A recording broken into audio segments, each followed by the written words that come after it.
आणि आता वळूयात पुढल्या बातम्यांकडे। आदित्य ठाकरे यांचा शिंदेंवर हल्लाबोल। बाळासाहेबांचा आवाज वापरून टीका होईल एवढी त्यांची लायकी नाही। चोरांना तिकडेच राहावं जिथे चोर असायला पाहिजेत अशी टीका आदित्य ठाकरेंनी केली।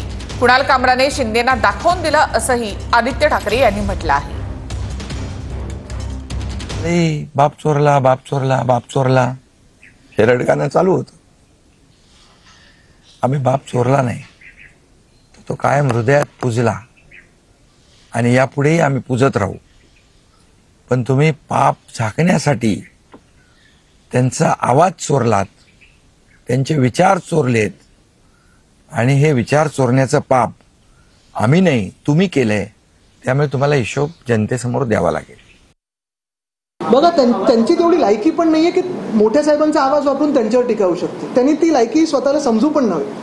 चोरांनी तिकडेच राहावं जिथे चोर असायला पाहिजे, ती कुणाल कामराने त्यांना दाखवलेलं आहे। आता ते विचारतात रिक्षा कैसी पहुंची की तमिळनाडू।